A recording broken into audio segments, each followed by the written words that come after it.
Hello, Karl. Hi, nice meeting you. Nice meeting you too. Welcome to GPeC Summit to 2016. Great to have you here. It's my pleasure.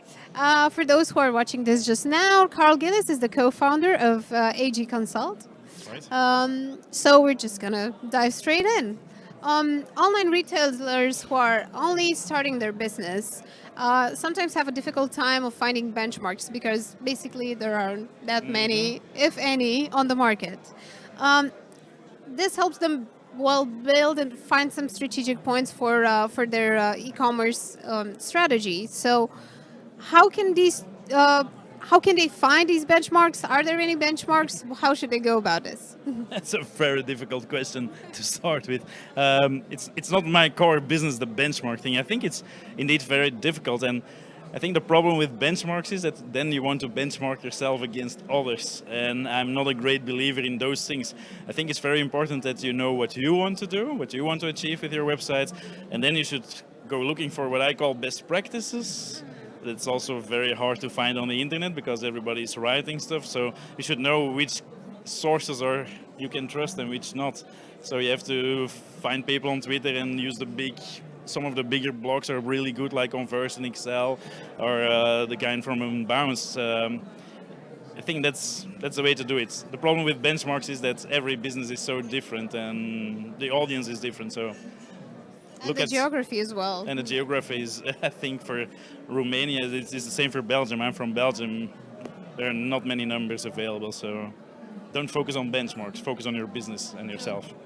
That sounds like a very good piece of advice. So, in terms of perspectives among online retailers, what have you seen prevails? The online retailer knows best, or the customer knows best? And how can these two be balanced? Sadly enough, most retailers they think they know best, but it should be the customer. It should be central. And if you look at, and I know it's always about Amazon and Zalando and stuff like that, but Mr. Bezos, he still walks around in in his offices to see how users react on things. So the user is so important. Everything should be built around the user. If you don't have a user, you don't have a business. And the more you succeed in knowing the goals and the needs of the user, the more successful your business is. One of my quotes in my talk is that people should stop selling their products the way they want to sell them, but they should start selling the products the way people want to buy them. It's a tiny difference, but it's so important. Oh, I think it's a huge difference sometimes, honestly. So, making things easier for users, that's definitely an end goal. What is the ultimate goal in reaching a high level on usability on an online shop? So it's ease of use, it's well organized, it's good information. What's there beyond that? Because so those things are very important. Ease of use is very important. Although some websites, like Amazon, is not the most user-friendly in the world, but they have a habit. The users are coming all the time. They have something with Amazon Prime, which is a very interesting deal, so that will also attract users. What we see is that makes the difference many times is the kind of words you use on your website, the copywriting, the way you can reach out to your visitors. And it's a simple example once again I gave during my talk, but it was an example of a website where you can, they have a dealer locator, and the button said search a dealer, and we replaced it with find a dealer, because that's what a user wants, and it really made a difference. So that's one of the important things for me.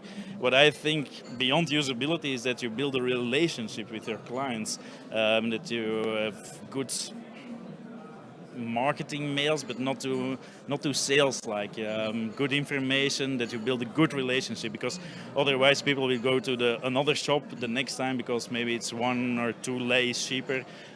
So yeah, build a good relationship.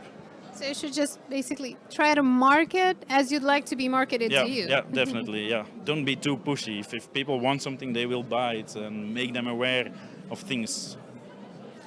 Sounds great. So, do you believe the majority of online retailers understand the importance of testing, or do you still think that there's a lot of education to be done? I don't know the situation in Romania.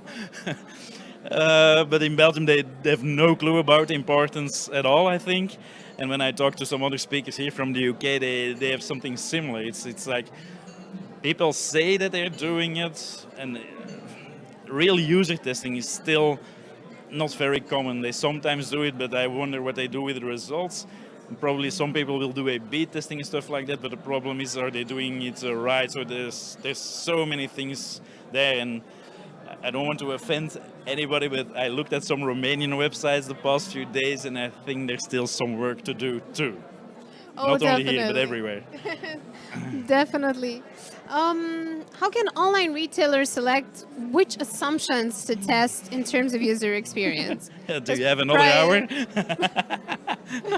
We definitely Well, enjoy that.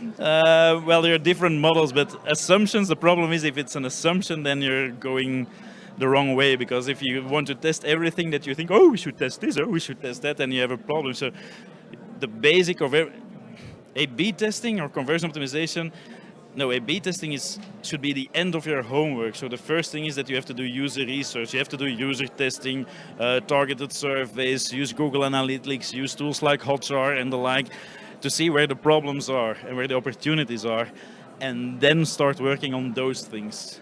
But don't gamble. Most people who are starting with A/B testing, they're just gambling, and most of their tests will be failures. Perfect. So yeah, gather insights, test afterwards. Definitely a way to go. How was GPeC for you so far? Yeah, good. I liked it very much. Nicely organized. We had a nice speaker dinner yesterday.